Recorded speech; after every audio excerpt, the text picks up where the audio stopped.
Tahukah kamu, ketika bangsa Indonesia sedang berjuang merebut kemerdekaan, ada satu sosok yang tidak banyak berteriak, tidak gemar tampil berapi-api di depan massa, namun justru menjadi otak di balik strategi bangsa ini. Namanya Muhammad Hatta. Ia bukan hanya proklamator, ia bukan hanya wakil presiden pertama Indonesia. Ia adalah pemikir besar, ekonom visioner, diplomat ulung, dan tokoh yang membuat dunia mulai mengakui keberadaan Indonesia. Jika Soekarno adalah api revolusi, maka Hatta adalah akal sehat yang menjaga nyala api itu tetap terarah. Namun, perjalanan hidup Hatta tidak mudah. Ia pernah dibuang penjajah, dipenjara, diasingkan ke daerah terpencil, hidup sederhana sepanjang hayat, bahkan setelah menjadi wakil presiden pun, ia tetap dikenal sebagai sosok yang tidak kaya. Siapa sebenarnya Muhammad Hatta? Bagaimana masa kecilnya? Mengapa ia begitu dihormati lawan maupun kawan?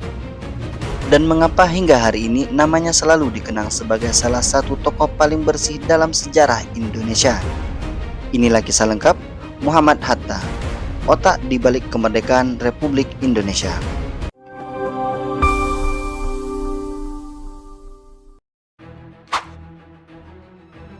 Muhammad Hatta lahir pada 12 Agustus 1902 di Bukit Tinggi, Sumatera Barat. Saat itu wilayah tersebut masih bernama Fort de Kock, daerah penting di Hindia Belanda. Ia lahir dari keluarga terhormat Minangkabau.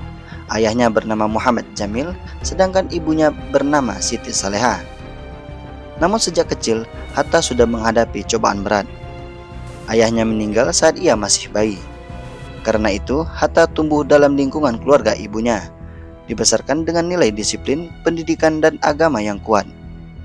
Masyarakat Minangkabau dikenal memiliki tradisi intelektual tinggi. Diskusi, perdebatan, pendidikan, dan perdagangan sudah menjadi akar budaya. Disinilah karakter Hatta dibentuk. Sejak kecil, ia dikenal tenang, rajin membaca, dan cerdas. Jika anak lain bermain sepanjang hari, Hatta kecil sering terlihat memegang buku. Ia bukan tipe anak yang suka keributan, namun ketika berbicara pemikirannya matang.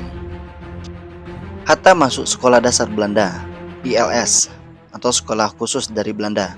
Hanya anak-anak tertentu yang bisa masuk sekolah seperti ini. Kemudian ia melanjutkan ke Mulo di Padang.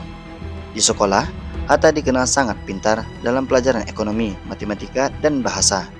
Ia juga gemar membaca surat kabar internasional. Bayangkan, di usia belasan tahun, saat banyak anak muda yang masih sibuk bermain, Hatta sudah mengikuti perkembangan dunia. Ia membaca tentang kolonialisme, pergerakan nasional, ekonomi modern, dan perjuangan bangsa lain. Dari sinilah tumbuh kesadaran bahwa Indonesia suatu hari harus merdeka. Setelah lulus, Hatta melanjutkan ke sekolah dagang di Batavia. Namun tak lama kemudian ia mendapat kesempatan besar belajar ke Belanda, dan perjalanan itu akan mengubah hidupnya selamanya. Pada tahun 1921, Muhammad Hatta berangkat ke Belanda untuk kuliah ekonomi di Sekolah Ekonomi Bergengsi di sana. Banyak pemuda pribumi pergi ke Belanda untuk mengejar karir nyaman di pemerintahan kolonial. Tetapi Hatta berbeda. Ia datang bukan untuk menjadi pegawai penjajah. Ia datang untuk belajar dan melawan. Di Belanda, ia bertemu banyak mahasiswa Indonesia yang mulai sadar akan pentingnya perjuangan nasional. Saat itu, organisasi pelajar Indonesia bernama Indis Ferenc sedang berkembang. Hatta kemudian aktif di sana, dan di tangan generasi muda seperti Hatta, organisasi ini berubah besar. Nama organisasi diganti menjadi Penghimpun Indonesia. Perubahan nama ini penting, karena kata Indonesia saat itu belum umum digunakan secara politik. Dengan memakai nama Indonesia, mereka menegaskan bahwa bangsa ini ada dan berhak merdeka. Muhammad Hatta menjadi ketua Penghimpun Indonesia. Dan disinilah kemampuan kepemimpinannya terlihat. Ia tidak berpidato meledak-ledak seperti Soekarno, namun tulisannya tajam, analisisnya mendalam, diplomasinya rapi. Ia membangun jaringan internasional, mengenalkan perjuangan Indonesia ke dunia luar. Hatta menulis artikel dalam bahasa Belanda dan Inggris yang menjelaskan bahwa penjajahan bukan hanya merampas tanah, tetapi juga martabat manusia. Ia menolak anggapan bahwa bangsa Indonesia belum siap merdeka. Baginya, Kemerdekaan bukanlah hadiah, kemerdekaan adalah hak. Karena aktivis politiknya, pemerintah Belanda mulai khawatir.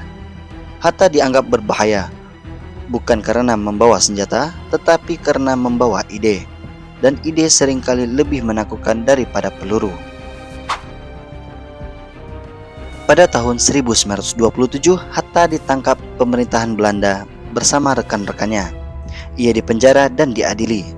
Tujuan Belanda jelas, menghancurkan gerakan mahasiswa Indonesia. Namun yang terjadi justru terbaliknya.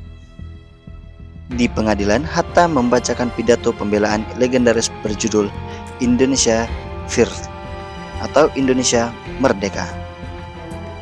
Pidato itu sangat cerdas, tajam, dan berani.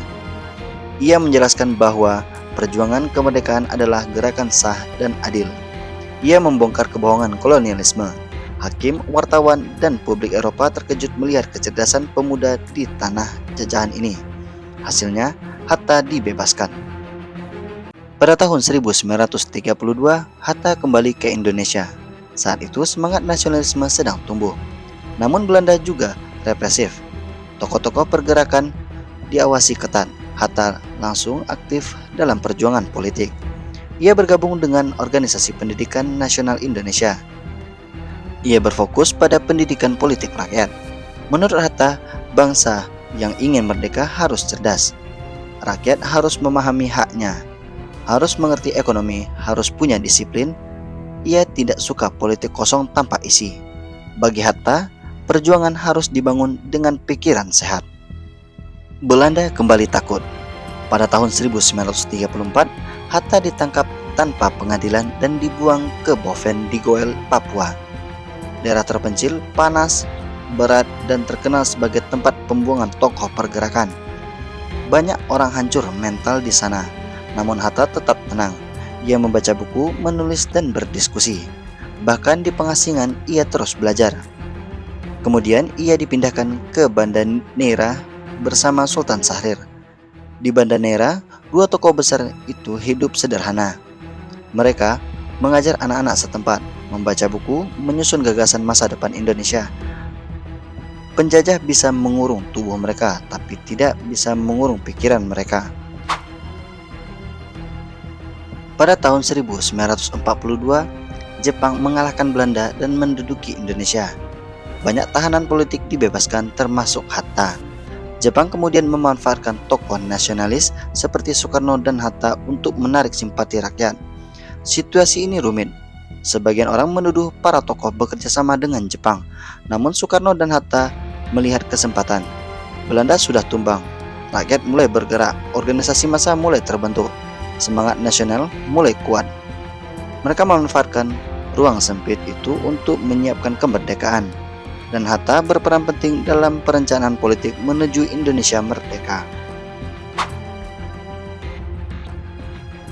Agustus 1945, Jepang menyerah kepada sekutu setelah bom atom di Hiroshima dan Nagasaki.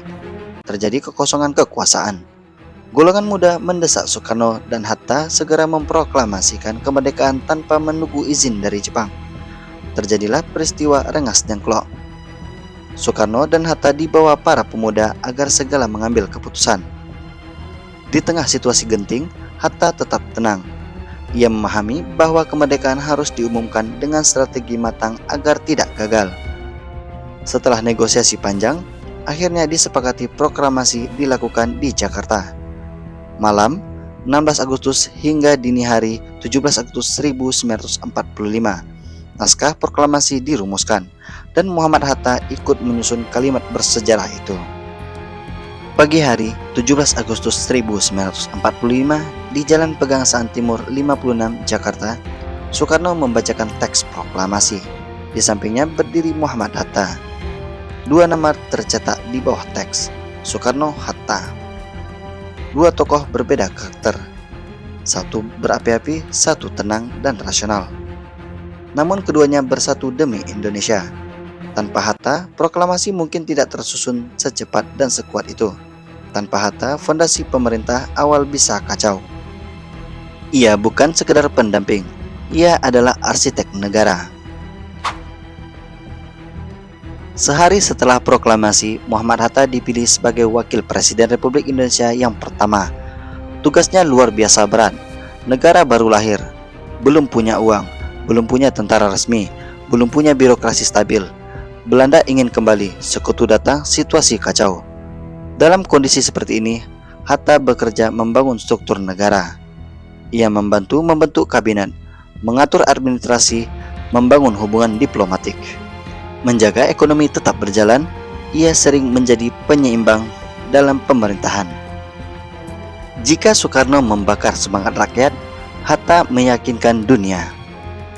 Ia fasih berbahasa asing, paham ekonomi internasional, mengerti strategi diplomasi. Dalam berbagai perundingan dengan Belanda, Hatta memainkan peran besar, mulai dari Linggarjati, Renville, hingga konferensi meja bundar.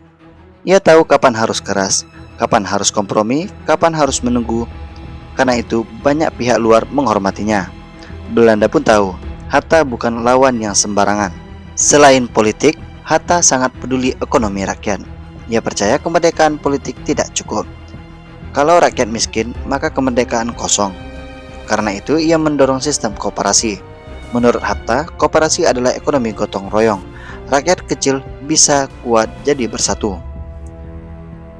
Bukan ekonomi yang hanya dikuasai segelintir orang. Karena jasanya, ia dikenal sebagai Bapak Koperasi Indonesia. Pemikirannya masih relevan hingga saat ini. Salah satu hal paling terkenal dari Muhammad Hatta adalah kejujurannya. Ia hidup sederhana, tidak suka kemewahan, tidak memanfaatkan jabatan untuk kekayaan. Ada kisah terkenal, Hatta sangat ingin membeli sepatu merek Bali yang bagus. Ia menabung lama, namun uangnya tidak cukup karena selalu dipakai untuk kebutuhan lainnya. Bahkan seorang wakil presiden pun tidak hidup bermewah-mewahan. Ini menunjukkan integritasnya. Di tengah kekuasaan, ia tetap bersih. Hubungannya dengan Soekarno sangat penting dalam sejarah Indonesia. Mereka saling melengkapi. Namun seiring waktu perbedaan pandangan muncul. Soekarno cenderung politik massa dan kepentingan besar. Hatta lebih demokratis, institusional, dan hati-hati. Hatta khawatir kekuasaan terlalu terpusat. Ia ingin demokrasi sehat berjalan. Perbedaan ini makin besar pada tahun 1950-an. Pada tahun 1956, Muhammad Hatta mengundurkan diri sebagai wakil presiden. Keputusan besar dan bersejarah. Ia tidak ingin jabatan dipertahankan jika prinsip sudah sulit dijalankan. Ini langkah-langkah. Banyak orang mengejar kursi kekuasaan, namun Hatta justru melepaskannya. Ia menunjukkan bahwa jabatan bukan segalanya. Prinsip lebih penting. Setelah mundur, Hatta tetap aktif menulis, memberi kuliah, dan menyampaikan gagasan. Ia menjadi suara moral bangsa. Ketika melihat penyimpangan, ia berani mengkritik. Meski tidak lagi berkuasa, pengaruh intelektualnya besar. Mahasiswa, akademisi, dan tokoh bangsa tetap menghormatinya. Ia hidup sederhana hingga akhir hayat. Muhammad Hatta wafat pada 14 Maret 1980 di Jakarta. Indonesia kehilangan salah satu putra terbaiknya pada saat itu.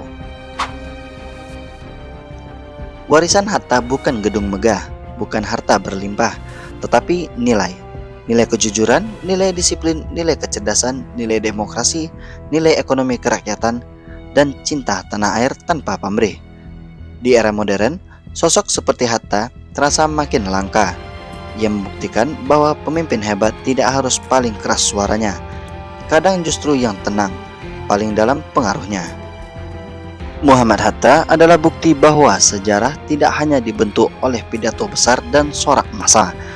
Sejarah juga dibentuk oleh buku-buku yang dibaca diam-diam, oleh strategi yang disusun tenang, oleh prinsip yang dijaga seumur hidup. Jika Soekarno menyala api kemerdekaan, maka Hatta memastikan api itu tidak padam. Indonesia berhutang besar kepada Bung Hatta. Dan pertanyaan sekarang, apakah bangsa ini masih memiliki pemimpin dengan kejujuran, kecerdasan, dan kesederhanaan seperti Muhammad Hatta? Tulis pendapat Anda di kolom komentar. Jangan lupa like, subscribe, dan nyalakan lonceng agar tidak ketinggalan kisah tokoh besar lainnya.